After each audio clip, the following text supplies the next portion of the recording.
নমস্কার প্রিয় শ্রোতা বন্ধুরা, রাধাকৃষ্ণ পিয়ালি চ্যানেলে আমি পিয়ালি আছি আজকে আপনাদের সাথে শ্রীমদ্ ভগবত গীতা পাঠ করে শোনানোর জন্য। প্রিয় শ্রোতা বন্ধুরা, আশা করছি আপনারা সবাই ভালো আছেন এবং সুস্থ আছেন। শ্রীমদ্ ভগবত গীতা পাঠ, যা প্রতিটি জীবের এবং সকল স্তরের ব্যক্তি এবং সকল ব্যক্তিকেই অবশ্যই পড়া বা জানা উচিত। প্রিয় শ্রোতা বন্ধুরা, শ্রীমদ্ ভগবত গীতা পাঠ, যা ব্যক্তির ব্যক্তিত্ব তথা ব্যক্তির চেতনাকে জাগ্রত করতে সাহায্য করে। প্রিয় শ্রোতা বন্ধুরা, আজকের আলোচ্য বিষয়বস্তু শ্রীমদ্ ভগবত গীতার ৮ম অধ্যায় অক্ষর ব্রহ্মযোগীর ২৩ নং শ্লোক। প্রিয় শ্রোতা বন্ধুরা, ভগবান শ্রীকৃষ্ণ এই শ্লোকে কি বলছেন, আসুন তার যথাযথ ব্যাখ্যা শুনতে থাকুন। শ্রীমদ্ ভগবত গীতা পাঠ।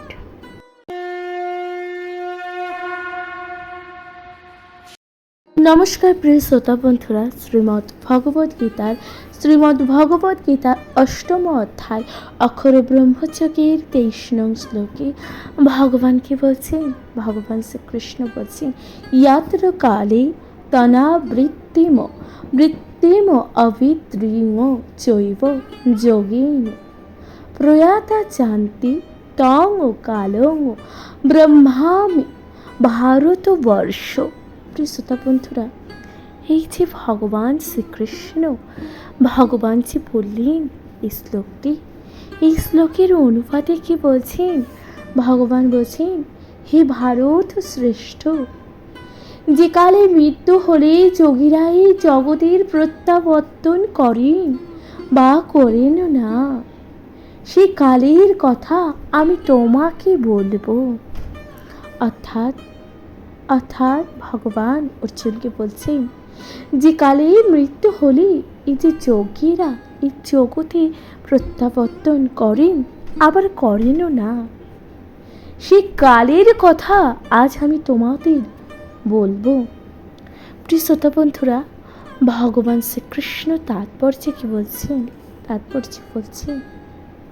তাৎপর্য ভগবান বলছেন, ভগবানের পূর্ণ শরণাগত অন্যান্য ভক্তগণ কখনো চিন্তা করেন না কখনো কিভাবে দেহত্যাগ করবেন। তারা সব কিছুই শ্রীকৃষ্ণের হাতে ছেড়ে দেন এবং তাই তারা অনায়াসে অতি আনন্দের সঙ্গে ভগবত ধামে ফিরে আসে।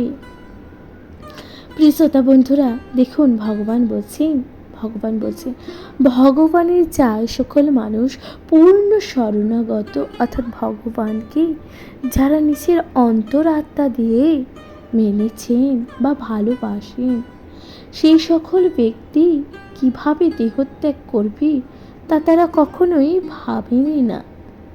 দেহত্যাগ কিভাবে করবে এই সকল কথা তারা চিন্তাই করেননি। তারা সব কিছুই ভগবানের হাতে ছেড়ে দিয়েছেন এবং অনায়াসে ও অতি আনন্দের সঙ্গে ভগবত ধামে বা ভগবানের ধামে কিন্তু ফিরে যান। কিন্তু অন্যান্য ভক্তরা নয়, এবং যারা এই পর্যায়ে এই সমস্ত কর্মযোগ, জ্ঞানযোগ, হঠযোগ আদি সাধনার পদ্ধতির ওপর নির্ভর করে, তাদের অবশ্যই উপযুক্ত সময়ে দেহ ত্যাগ করতে হয়।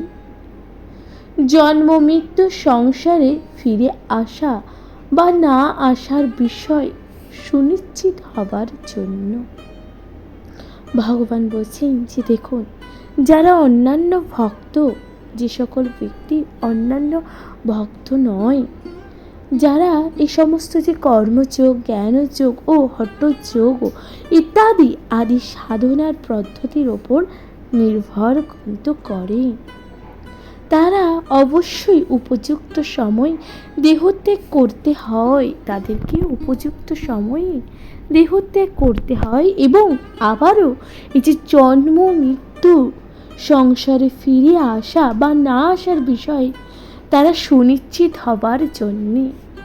বন্ধুরা, ভগবান কত সুন্দরভাবে ব্যাখ্যা করেছেন। প্রিয় শ্রোতা বন্ধুরা, ভগবান শ্রীকৃষ্ণ ভগবান বলছেন এরপর, সিদ্ধ যোগী এই জড় জগতে ত্যাগ করবার জন্য উপযুক্ত স্থান ও কালও নির্ণয় করতে পারেন। অর্থাৎ যে সকল সিদ্ধ যোগী ব্যক্তিরা থাকেন, তারা যখন দেহত্যাগ করেন বা করতে চান, তখন কিন্তু তারা উপযুক্ত স্থান ও কাল নির্ণয় করতে পারেন। তাই স্থান ও কাল কিন্তু নির্ণয় করতে পারেন। কিন্তু তিনি যদি সিদ্ধ না হন, তবে তার সাফল্য নির্ভর করে দৈবক্রমে কোনো বিশেষ উপযুক্ত সময়ে তার দেহত্যাগ করার ওপর। যে উপযুক্ত সময়ে দেহত্যাগ করলে আর ফিরে আসতে হয় না, তা পরবর্তী শ্লোকে ভগবান শ্রীকৃষ্ণ বর্ণনা করেছেন। আচার্য শ্রীল বলদেব বিদ্যাভূষণের মতন অনুসারে এখানে উল্লেখিত কাল শব্দের কালের অধিষ্ঠাত্রা দেবতার উল্লেখ করা হয়েছে। প্রিয় শ্রোতা বন্ধুরা, দেখুন, আচার্য শ্রীল বলদেব ও বিভূতি ভূষণের মতো অনুসারে এখানে যে উল্লেখিত কাল শব্দে কথাটি ব্যবহৃত করা হয়েছে, এই যে কাল শব্দটি, কালের অধিষ্ঠাতা দেবতাকেই উল্লেখ করা কিন্তু হয়েছে। প্রিয় শ্রোতা বন্ধুরা, তাহলে 23 নং শ্লোক এখানেই সমাপ্ত হচ্ছে। আশা করছি তা আপনাদের ভালো লাগছে। প্রিয় শ্রোতা বন্ধুরা, এর পরবর্তী শ্লোক 24 নং শ্লোকে ভগবান শ্রীকৃষ্ণ কি বলছেন, আসুন তার যথাযথ ব্যাখ্যা করা যাক।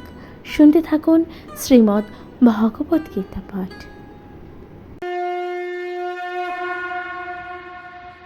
নমস্কার প্রিয় শ্রোতা বন্ধুরা, শ্রীমদ্ ভগবত গীতার 8ম অধ্যায় অর্থাৎ অক্ষর ব্রহ্মযোগের 24 নং শ্লোকে ভগবান শ্রীকৃষ্ণ কি বলছেন? ভগবান বলছেন, অগ্নি জ্যোতি রহ শুক্ল যজ্ঞস্ন উত্তরায়ণ তত্র প্রয়াত গচ্ছতি ব্রহ্মবিদ জানা। অর্থাৎ এই যে ভগবান শ্রীকৃষ্ণ এই যে শ্লোকটি বললেন, এই শ্লোকের অনুবাদে ভগবান কি বলছেন? ভগবান বলছেন, ব্রহ্মবিদ পুরুষ গৌণ অগ্নি জ্যোতি শুভ দিন ও শুক্লপক্ষে বা 6 মাস উত্তারণকালে দেহত্যাগ করলে ব্রহ্মলাভ করেন।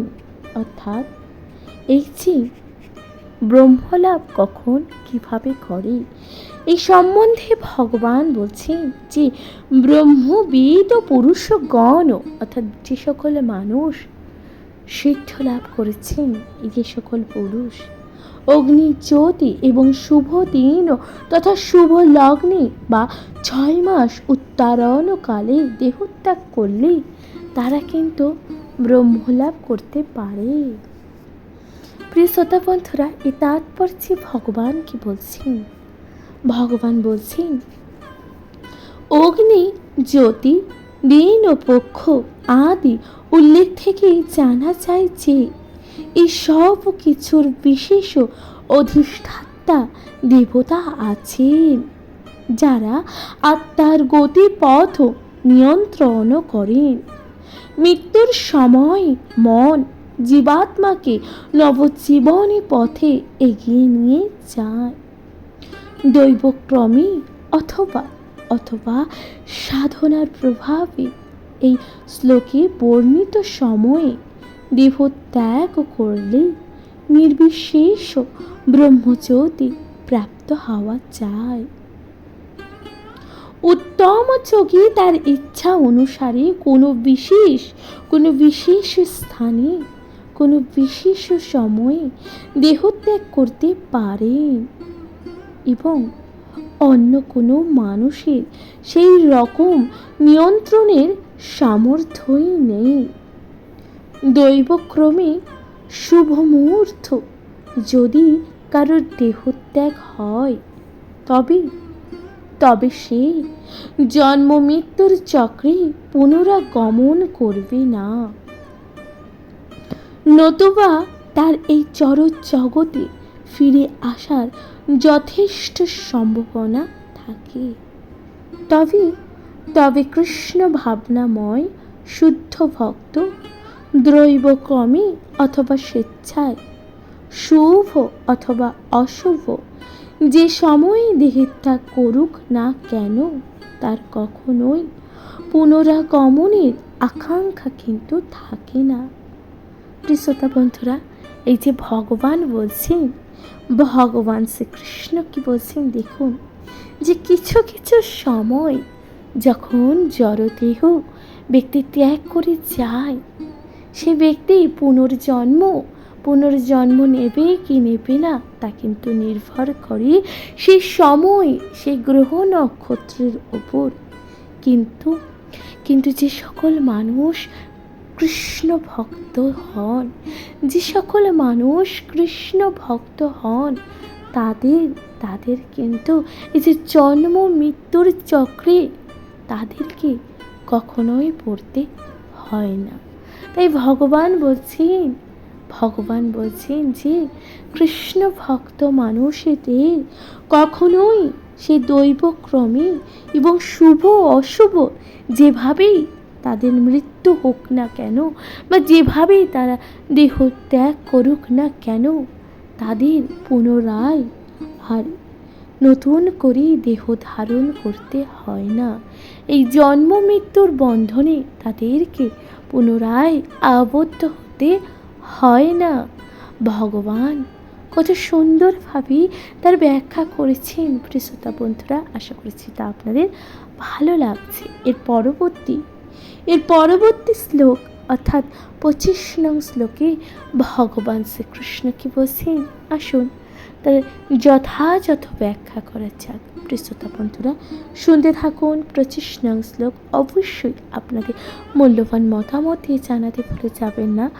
শ্রোতা বন্ধুরা, শুনতে থাকবেন শ্রীমদ্ ভগবদ গীতা পাঠ, শুনতে থাকুন।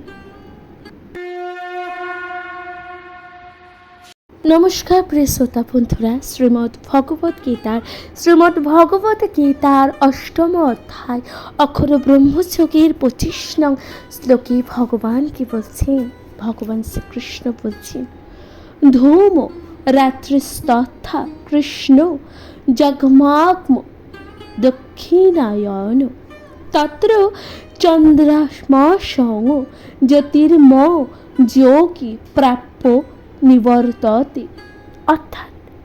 অর্থাৎ ভগবান শ্রীকৃষ্ণ যে বললেন, এই যে 25 নং শ্লোকটি বলছেন, এই শ্লোকের অনুবাদে ভগবান কি বলছেন, এই যে শ্লোকে ভগবান বলছেন, এই শ্লোকে ভগবান অনুবাদে কি বলছেন, অনুবাদে বলছেন ধূম রাত্রি কৃষ্ণপক্ষ অথবা 6 মাস দক্ষিণায়ন কালে দেহত্যাগ করলে যোগী চন্দ্রলোকে গমনপূর্বক সুখভোগ করার পর পুনরায় মর্ত্যলোকে প্রত্যাক্রমণ করেন। তাহলে কিভাবে একজন জড় ব্যক্তি কিভাবে মর্ত্যলোকে গমন করেন? শ্রোতা বন্ধুরা, ভগবান শ্রীকৃষ্ণ কিন্তু সেই কথাই বলছেন। অর্থাৎ ধূম রাত্রি কৃষ্ণপক্ষ অথবা 6 মাস দক্ষিণায়ন কালে দেহত্যাগ করলে যোগী চন্দ্রলোকে গমনপূর্বক সুখভোগ করার পর পুনরায় আবার মর্ত্যলোকে প্রত্যাগমন করেন। শ্রোতা বন্ধুরা, ভগবান বলছেন এত সুন্দরভাবে, ভগবান এর তাৎপর্য কি বলছেন দেখুন। তাৎপর্য দিয়ে ভগবান বলছেন, শ্রীমদ্ ভগবদ গীতার 3য় স্কন্ধে কপিল দেব উল্লেখ করেছেন যে পৃথিবীতে যারা সকাম কর্ম ও যজ্ঞ অনুষ্ঠানে দক্ষ, তারা দেহত্যাগ করার পরও চন্দ্রলোকে গমন করেন। এই সমস্ত উন্নত আত্মারা সেখানে দেবতাদের গণনা অনুসারে 10,000 বছর বাস করেন এবং সব রস পান করে জীবন উপভোগ করে থাকেন। কিন্তু পরিশেষে তাদের আবার এই পৃথিবীতে ফিরে আসতে হয়। এবং এর থেকে আমরা বুঝতে পারি যে চন্দ্রলোকে অনেক উন্নত স্তরের জীব আছেন, যদিও তারা স্থূল ইন্দ্রিয় গোচর নয়। প্রিয় শ্রোতা বন্ধুরা, ভগবান শ্রীকৃষ্ণ কত সুন্দরভাবে তার ব্যাখ্যা করেছেন। আশা করছি তা আপনাদের ভালো লাগছে। প্রিয় শ্রোতা বন্ধুরা, এরপর এখানে সমাপ্ত হচ্ছে 25 নং শ্লোক। আশা করছি তা আপনাদের ভালো লাগছে। এর পরবর্তী শ্লোক অর্থাৎ 26 নং শ্লোকে ভগবান কি বলছেন, আসুন তার যথাযথ ব্যাখ্যা করা যাক। শুনতে থাকুন 26 নং শ্লোক। প্রিয় শ্রোতা বন্ধুরা, নমস্কার প্রিয় শ্রোতা বন্ধুরা। শ্রীমদ্ ভগবদ গীতার 8ম অধ্যায় অক্ষর ব্রহ্মযোগে 26 নং শ্লোকে ভগবান কি বলছেন? ভগবান বলছেন, শুক্ল কৃষ্ণে গতি হত্যি জগৎ শাশ্বতী মতে একয়া যত্তন বৃত্তি মন্নয়া বর্ততে পুনঃ। প্রিয় শ্রোতা বন্ধুরা, ভগবান শ্রীকৃষ্ণ এই যে শ্লোকটি বললেন, এর অনুবাদে ভগবান কি বলছেন? অনুবাদে বলছেন, বৈদিক মতে এই জগৎ থেকে দেহত্যাগের দুটি মার্গ রয়েছে, একটি শুক্ল আরেকটি কৃষ্ণ। শুক্ল মার্গে দেহত্যাগ করলে তাকে আবার ফিরে আসতে হয় না, কিন্তু কৃষ্ণ মার্গে দেহত্যাগ করলে তাকে ফিরে আসতে হয়। প্রিয় শ্রোতা বন্ধুরা, ভগবান বলছেন যে দেখুন, কোনো ব্যক্তি যদি এই যে জড় দেহত্যাগ করে যখন সে চলে যায় চিরকালের মতন, তাহলে এই যে দুটি মার্গ আছে, একটি হচ্ছে শুক্ল মার্গ অর্থাৎ শুক্লপক্ষ এবং কৃষ্ণপক্ষ। যদি কোনো ব্যক্তি শুক্ল মার্গ অর্থাৎ শুক্লপক্ষে মারা যায় বা দেহত্যাগ করে, তাকে কিন্তু আর ফিরে আসতে হয় না।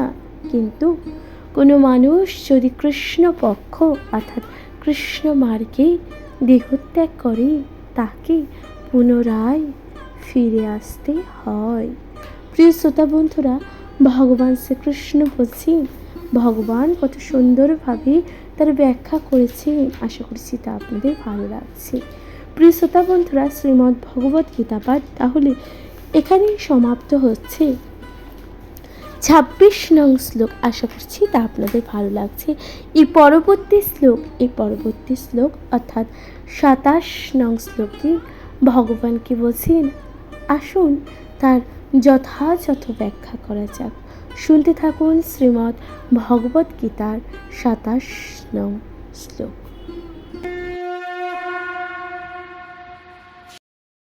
নমস্কার প্রিয় শ্রোতা বন্ধুরা, শ্রীমদ্ ভগবদ গীতার 8ম অধ্যায় অক্ষর ব্রহ্মযোগের 27 নং শ্লোকে ভগবান কি বলছেন? ভগবান শ্রীকৃষ্ণ বলছেন, নৈত্রে সিদ্ধি পার্থ জানন যোগী মুহূর্তে কঞ্চন তস্মাদ সর্বেষু কালেষু যোগযুক্ত ভবার্জুন। প্রিয় শ্রোতা বন্ধুরা, এই যে ভগবান শ্রীকৃষ্ণ কত সুন্দরভাবে ব্যাখ্যা করলেন, কি বলছেন এই শ্লোকের অনুপাতে? ভগবান বলছেন, হে পার্থ, ভক্তেরা এই দুটি মার্গ সম্বন্ধে অবগত হওয়া সত্ত্বেও কখনোই মোহগ্রস্ত হন না। অতএব হে অর্জুন, তুমি ভক্তি যোগ অবলম্বন করো। অর্থাৎ অর্জুনকে ভগবান বলছেন, হে পার্থ, যে ভক্তেরা এই যে দুটি মার্গ সম্বন্ধে অবগত হওয়া সত্ত্বেও কিন্তু কখনোই মোহগ্রস্ত হন না, অতএব হে অর্জুন, তুমি ভক্তি যোগ অবলম্বন করো। তাহলে ভগবান নির্দেশ করছে অর্জুনকে, অর্জুন তুমি কিন্তু ভক্তি যোগের পথ অবলম্বন করো। এরপর ভগবান তাৎপর্যে কি বলছেন দেখুন, ভগবান তাৎপর্যে বলছেন, শ্রীকৃষ্ণ এখানে অর্জুনকে উপদেশও দিচ্ছেন যে সংসার ত্যাগ করার জন্য জীবাত্মার বিভিন্ন মার্গ অবলম্বন করার বিষয় তার বিচলিত হওয়ার কিন্তু কোনো প্রয়োজন নেই। ভগবত ভক্তের স্বেচ্ছায় বা দৈবক্রমী প্রয়াণ নিলে দুশ্চিন্তা করা উচিত নয়। ভক্তের কর্তব্য হচ্ছে সুদৃঢ় বিশ্বাসের সঙ্গে কৃষ্ণ ভাবনায় ভাবিত হয়ে হরে কৃষ্ণ মহামন্ত্র কীর্তন করা। তার জানা উচিত যে এই যে দুটি মার্গই ক্লেশকর। প্রিয় শ্রোতা বন্ধুরা, এরপর ভগবান বলছেন, কৃষ্ণ ভাবনায় আবিষ্ট হবারও শ্রেষ্ঠ পন্থা হচ্ছে সর্বদাই শ্রীকৃষ্ণের সেবায় যুক্ত থাকা এবং তার ফলে ভগবত ধাম প্রাপ্তির পথ নিরাপদ, নিশ্চিত ও সরল হয়। এই যে ভগবান বলছেন, ভগবান এইভাবে কিন্তু বলছেন এই যে ভগবত ধাম কিভাবে প্রাপ্তি করা যায় এবং তা কিভাবে নিরাপদ। এই শ্লোকে যোগ যুক্ত কথাটি বিশেষভাবে তাৎপর্যপূর্ণ। যিনি দৃঢ়তাপূর্বক যোগ অভ্যাস করেন তিনি তার সমস্ত কার্যকলাপের মাধ্যমে নিরন্তর কৃষ্ণ ভাবনায় যুক্ত থাকেন। অর্থাৎ ভগবান বলছেন, যে মানুষ যোগ অভ্যাস করে তিনি কিন্তু তার সকল কার্যকলাপের মাধ্যমে নিরন্তর কৃষ্ণ ভাবনায় যুক্ত থাকেন। শ্রীল রূপ গোস্বামী দের উপদেশ হচ্ছে যে অনাসক্তস্য বিষয় আন যজার্ম মোজ যুজ্যতে, অর্থাৎ জড় বিষয়ের প্রতি অনাসক্ত থাকতে হবে এবং সব কিছুই কৃষ্ণ ভাবনায় সম্পাদন করতে হবে। এভাবে যুক্ত বৈরাগ্য পন্থার দ্বারা অতি সহজে পরম সিদ্ধি লাভ করা যায়। তাই এই সমস্ত বিবরণের দ্বারা ভক্ত কখনোই বিচলিত হন না, কারণ ভক্তি যোগ সাধনের ফলে পরম ধামে গতি লাভ করার বিষয় তিনি সুনিশ্চিত থাকেন। প্রিয় শ্রোতা বন্ধুরা, ভগবান শ্রীকৃষ্ণ কত সুন্দরভাবে ব্যাখ্যা করলেন এই যে ভক্তি যোগ সাধনের ফলে পরম ধামে গতি লাভ করার বিষয় কিভাবে সুনিশ্চিত থাকেন ভগবান, তা কিন্তু ভগবান কত সুন্দরভাবে ব্যাখ্যা করলেন। তাহলে এখানে সমাপ্ত হচ্ছে 27 নং শ্লোক। আশা করছি তা আপনাদের ভালো লাগছে। প্রিয় শ্রোতা বন্ধুরা, এর পরবর্তী শ্লোক অর্থাৎ 28 নং শ্লোকে ভগবান শ্রীকৃষ্ণ কি বলছেন, আসুন তার যথাযথ ব্যাখ্যা করা যাক। শুনতে থাকুন শ্রীমদ্ ভগবত গীতা পাঠ। নমস্কার প্রিয় শ্রোতা বন্ধুরা, শ্রীমদ্ ভগবত গীতার 8ম অধ্যায় অক্ষর ব্রহ্মযোগের 28 নং শ্লোকে ভগবান শ্রীকৃষ্ণ কি বলছেন, অর্থাৎ সর্বশেষ শ্লোক 28 নং শ্লোক, অর্থাৎ শ্রীমদ্ ভগবত গীতার অন্তিম শ্লোক 28 নং শ্লোকে ভগবান কি বলছেন, আসুন তার যথাযথ ব্যাখ্যা করেছে।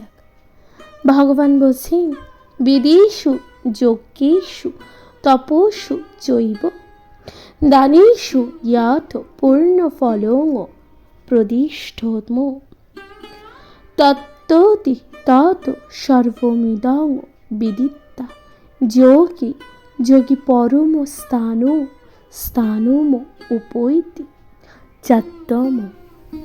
প্রিয়শ্রোতা বন্ধুরা, ভগবান শ্রীকৃষ্ণ এই যে শ্লোকটি বললেন, এর অনুবাদে ভগবান কি বলছেন? ভগবান বলছেন, ভক্তি যোগ অবলম্বন করলে তুমি কোনো ফলে বঞ্চিত হবে না। বেদ পাঠ, যজ্ঞ অনুষ্ঠান, তপস্যা, দান আদি যত প্রকারের জ্ঞান ও কর্মের সাধন আছে, সেই সমুদয়েরও ফল যোগী বা ভক্তি যোগ দ্বারা লাভ করে আদি পরম ধামে প্রাপ্ত হন। প্রিয়শ্রোতা বন্ধুরা, ভগবান শ্রীকৃষ্ণ কত সুন্দরভাবে তার ব্যাখ্যা করলেন। এরপর ভগবান অনুবাদে বলছেন কি, দেখুন ভগবান শ্রীকৃষ্ণ তাৎপর্যে কি বলছেন। তাৎপর্যে বলছে, এই শ্লোকটি কৃষ্ণ ভাবনামৃত ও ভক্তি যোগের বিশেষ বর্ণনা সম্বন্ধিত সপ্তম ও অষ্টম অধ্যায়ের সারমর্ম। শ্রী গুরুদেবের তত্ত্বাবধানে থেকে বেদ অধ্যয়ন ও তপশ্চর্যার অনুশীলন করা অত্যন্তই আবশ্যক। ব্রহ্মচারীকে গুরুগৃহে থেকে অনুগত ভিত্তির মতন গুরুদেবের সেবা করতে হয় এবং তাকে দাঁড়ে দাঁড়ে গিয়ে ভিক্ষা করে এনে গুরুদেবকে অর্পণ করতে হয়। তাহলে এই যে ব্রহ্মচারীকে কিভাবে গুরুগৃহের অনুমতি নিয়ে ভৃত্যের মতন গুরুদেবের সেবা করতে হয় এবং সকলের দ্বারে দ্বারে গিয়ে ভিক্ষা করে গুরুদেবকে তা অর্পণ করতে হয়। শ্রী গুরুদেবের আজ্ঞানুসারে কেবল সে ভোজন করে এবং যদি কোনো দিন গুরুদেব তাকে ভোজন করতে না ডাকেন, তাহলে সেই দিন সে উপবাসে থাকেন। এগুলো ব্রহ্মচর্য ব্রতের কয়েকটি বৈদিক সিদ্ধান্ত। প্রিয়শ্রোতা বন্ধুরা, ব্রহ্মচর্য ব্রতের বৈদিক সিদ্ধান্ত কি? তাহলে ভগবান বলছেন, এই যে গুরুদেব তাকে ভোজন করতে ডাকেন, কোনোদিনও যদি না ডাকেন তাহলে তার কিন্তু আর ভোজন করা হয় না। এটাই ব্রহ্মচর্য ব্রতের সিদ্ধান্ত। 5 বছর থেকে 20 বছর পর্যন্ত গুরুর তত্ত্বাবধানে বেদ অধ্যয়ন করার পর ব্রহ্মচারী শিক্ষার্থী পরম পবিত্র চরিত্রবান মানুষ হতে সক্ষম হন। বেদ অধ্যয়ন করার উদ্দেশ্যে আরাম কেদারার উপপৃষ্ঠ মনোধর্মীদের মনোরঞ্জন করা নয়, তার উদ্দেশ্য চরিত্র গঠন করা। এই প্রশিক্ষণের পরে ব্রহ্মচারী গৃহস্থ কর্মী বা গৃহস্থাশ্রমে প্রবেশ করে বিবাহ করতে পারেন। গৃহস্থাশ্রমে থেকেও তারা নানান রকম যজ্ঞানুষ্ঠানও করতে হয়, যাতে তিনি অধিকতর সিদ্ধি লাভের উদ্দেশ্যে পরমার্থ সাধনের সচেষ্ট হন। ভগবদ গীতার বর্ণনা অনুসারে দেশ, কাল ও পাত্র বিচারে এবং সত্য, রজ ও তমগুণের পার্থক্য নির্ণয় করে যথোপযুক্ত ভাবে দান ধ্যান করা তার অবশ্যই কর্তব্য। তারপর গৃহস্থাশ্রম থেকে নিবৃত্ত হয়ে বানপ্রস্থ আশ্রম অবলম্বন পূর্বক বনবাসী হয়ে বল্কল্ক ধারণ করে ঘোর কর্ম পরিহার করে তাকে নানান রকম তপশ্চর্য করতে অনুশীলন করতে হয়। এভাবে ব্রহ্মচর্য, গার্হস্থ্য, বানপ্রস্থ এবং সর্বশেষে সন্ন্যাস আশ্রমের বিধিবিধান পালনপূর্বক তাকে জীবনের পরম সিদ্ধান্ত স্তরে উন্নীত হতে হয়। তাদের মধ্যে কেউ কেউ স্বর্গলোকে উন্নীত হন এবং তারপরে আরও উন্নীত সাধন করার পরে পরম ব্রহ্মে নির্বিশেষ ব্রহ্মজ্যোতি অথবা বৈকুণ্ঠ লোকে বা কৃষ্ণলোকে পরম মুক্তি লাভ করেন। বৈদিক সাহিত্যে এই পথেরও দিক ও দর্শন দেওয়া হয়েছে। তবে কৃষ্ণ ভাবনামৃতের সৌন্দর্য হলো এই যে কেবল ভগবানকে ভক্তি করার একটি মাত্র সাধনার মাধ্যমে এই সমস্ত আশ্রম এবং বৈদিক কর্মকাণ্ডের সমস্ত আচার অনুষ্ঠান অতিক্রম করা যায়। ইদং বিদ্যা শব্দ দুটির দ্বারা বোঝানো হয়েছে যে ভগবদ্গীতার এই অধ্যায়ের ও সপ্তম অধ্যায়ের শ্রীকৃষ্ণ প্রদত্ত উপদেশ বোঝা উচিত। পুঁথিগত বিদ্যা বা জল্পনা কল্পনার মাধ্যমে বোঝানোর চেষ্টা না করে ভক্ত সঙ্গে তা শ্রবণের মাধ্যমে হৃদয় অঙ্গম করার চেষ্টা করা উচিত। সপ্তম থেকে শুরু করে দ্বাদশ পর্যন্ত অধ্যায়গুলি ভগবদ্গীতার সার মর্ম। প্রথম 6টি অধ্যায় এবং শেষের 6টি অধ্যায় যেন মাঝের 6টি অধ্যায়কে আবৃত করে রেখেছে, যেগুলো বিশেষভাবে স্বয়ং পরমেশ্বর ভগবানের দ্বারা সুরক্ষিত হয়েছে।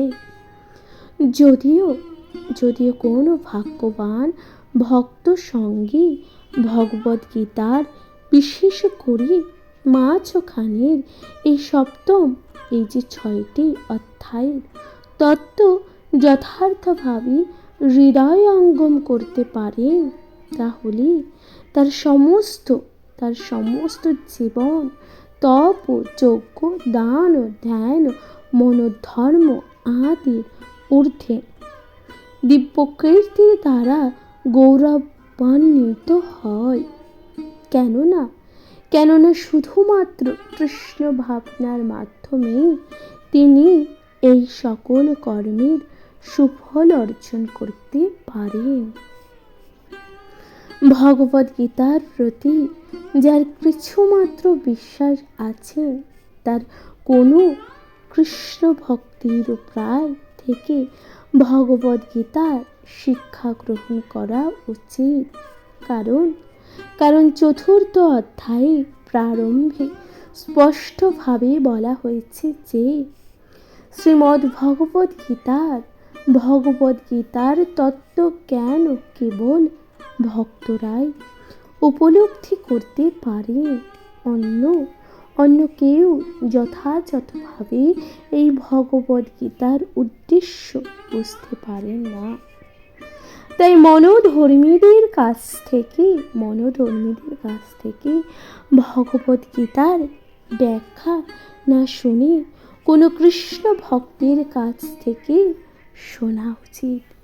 ভগবান তাই বলছেন, এই যে কোনো মানুষ মন গড়া যেই ভগবদ্গীতার ব্যাখ্যা দিয়েছে, সে সকল মানুষের কাছ থেকে না শুনে একজন কৃষ্ণ ভক্ত মানুষের কাছ থেকে ভগবদ গীতা শোনা উচিত। ভগবান তাই বলছে, এটি হচ্ছে শ্রদ্ধার লক্ষণ।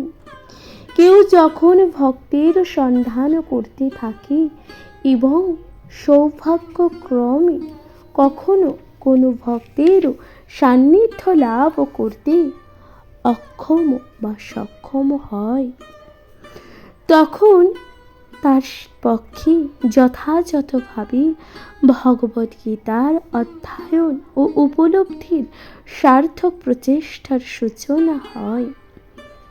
সাধু সঙ্ঘের প্রভাবে ভগবত সেবার সূচনা হয় এবং এই সেবার ফলে শ্রীকৃষ্ণ বা ভগবানের সম্বন্ধে এবং শ্রীকৃষ্ণের নাম ও রূপ ও লীলা ও পরিকর আদি সকল বিষয়ে সমস্ত সংশয় সম্পূর্ণরূপে দূর হয়। এভাবে সমস্ত সংশয় দূর হলে অধ্যয়নে মনোনিবেশ হয়। তখন ভগবদ্গীতা অধ্যয়ন উপভোগ্য হয় এবং সর্বদা কৃষ্ণ ভাবনায় অনুভূতির স্তর লাভ হয়। আর উন্নতির স্তরে শ্রীকৃষ্ণের প্রতি পূর্ণ প্রেমানুরাগের উদয় হয়। এই পরম সিদ্ধির স্তরে ভক্ত চিদাকাশে অবস্থিত শ্রীকৃষ্ণের ধাম গোলক বৃন্দাবনে প্রবিষ্ট হন, যেখানে তিনি চিন্ময় শাশ্বত আনন্দ লাভ করেন। শ্রোতা বন্ধুরা, তাহলে এখানেই সমাপ্ত হচ্ছে 28 নং শ্লোক, অর্থাৎ এই যে অক্ষর ব্রহ্মযোগ এখানেই সমাপ্ত হচ্ছে। আশা করছি তা আপনাদের ভালো লেগেছে। এরপর ভগবান ইতি কি বলছেন দেখুন, পরম তত্ত্ব লাভ ও বিষয়ক অক্ষর ব্রহ্মযোগ নামক শ্রীমদ্ ভগবদ গীতার 8ম অধ্যায় ভক্তি বেদান্ত তাৎপর্য ইতি সমাপ্ত। প্রিয় শ্রোতা বন্ধুরা, তাহলে এখানে অক্ষর ব্রহ্মযোগ কিন্তু সমাপ্ত হচ্ছে। শ্রীমদ্ ভগবদ গীতার 8ম অধ্যায় অর্থাৎ অক্ষর ব্রহ্মযোগ এখানেই সমাপ্ত হচ্ছে। আশা করছি তা আপনাদের ভালো লাগছে। প্রিয় শ্রোতা বন্ধুরা, শ্রীমদ্ ভগবদ গীতা পাঠ আপনারা কে কোথা থেকে শুনছেন অবশ্যই আপনাদের গুরুত্বপূর্ণ মতামত দিয়ে জানাতে ভুলে যাবেন না। চ্যানেলে প্রথমবার শুনে থাকলে অবশ্যই চ্যানেলটিকে সাবস্ক্রাইব করে দেবেন, লাইক কমেন্ট শেয়ার করে অবশ্যই পাশে থাকুন। প্রিয় শ্রোতা বন্ধুরা, শ্রীমদ্ ভগবদ গীতা পাঠ যে প্রতিটি জীব এবং প্রতিটি সনাতন ব্যক্তি এবং প্রতিটি ধর্মের মানুষ এবং সকল ব্যক্তিকে অবশ্যই শোনা বা পড়া উচিত। শ্রীমদ্ ভগবদ গীতা পাঠ যা ব্যক্তির ব্যক্তিত্ব তথা ব্যক্তির চরিত্রকে জাগ্রত করতে এবং ব্যক্তির ব্যক্তিত্বকে প্রকাশ করতে সহায়তা করে। শ্রীমদ্ ভগবদ গীতা যা মানুষের জীবনযাত্রার ধরন পরিবর্তন করতে সাহায্য করে। প্রিয় শ্রোতা বন্ধুরা, শ্রীমদ্ ভগবদ গীতা পাঠ আপনাদের কেমন লাগছে অবশ্যই আপনাদের গুরুত্বপূর্ণ মতামত দেবেন এবং আপনি স্বয়ং শুনবেন এবং আপনার সকল কাছের মানুষ প্রিয়জন তথা সকলের সাথে তা শ্রবণ করবেন। শ্রীমদ্ ভগবদ গীতা যা সকল ব্যক্তি এবং সকল মানুষকে শ্রবণ করা বা পড়া উচিত। প্রিয় শ্রোতা বন্ধুরা, আজকের মতন জানাচ্ছি এখানে বিদায়। ভালো থাকবেন, সুস্থ থাকবেন, শ্রীমদ্ ভগবদ গীতা শুনতে থাকবেন। অবশ্যই চ্যানেলে প্রথমবার হয়ে থাকলে চ্যানেলটিকে সাবস্ক্রাইব করে দিতে ভুলে যাবেন না, লাইক কমেন্ট শেয়ার করে অবশ্যই পাশে থাকুন। প্রিয় শ্রোতা বন্ধুরা, এর পরবর্তী শ্লোক অর্থাৎ এর পরবর্তী অধ্যায় 9ম অধ্যায় পরের পর্বে আপনাদের সাথে অবশ্যই তা শ্রবণ করব, অবশ্যই তা পাঠ করে শোনাবো। আশা করছি ততক্ষণ অবধি ভালো থাকবেন, সুস্থ থাকবেন তথা শ্রীমদ্ ভগবদ গীতা পাঠ শুনতে থাকবেন। আজকের মতো জানাচ্ছি বিদায়। সুস্থ থাকবেন, ভালো থাকবেন, নমস্কার। জয় শ্রী রাধা কৃষ্ণ।